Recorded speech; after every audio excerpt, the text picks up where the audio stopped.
The glass is half full. The glass is half empty. Aning, nagugutom na ako. Okay, the glass is half full. Sige lang po. Good morning, team. So for the admin, this glass is half full. Uy, grabe kayo sa mga alaga ko. I hope everyone can now see my glass. This glass is half empty. Char. Ano bang sukat nitong baso na to? Good mom! This glass is half empty.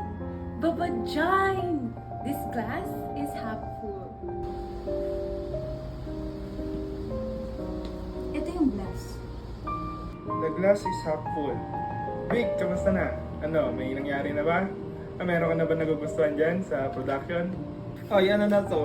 Half empty na to. Ininom na ni Tim yung kalahati. Wala na.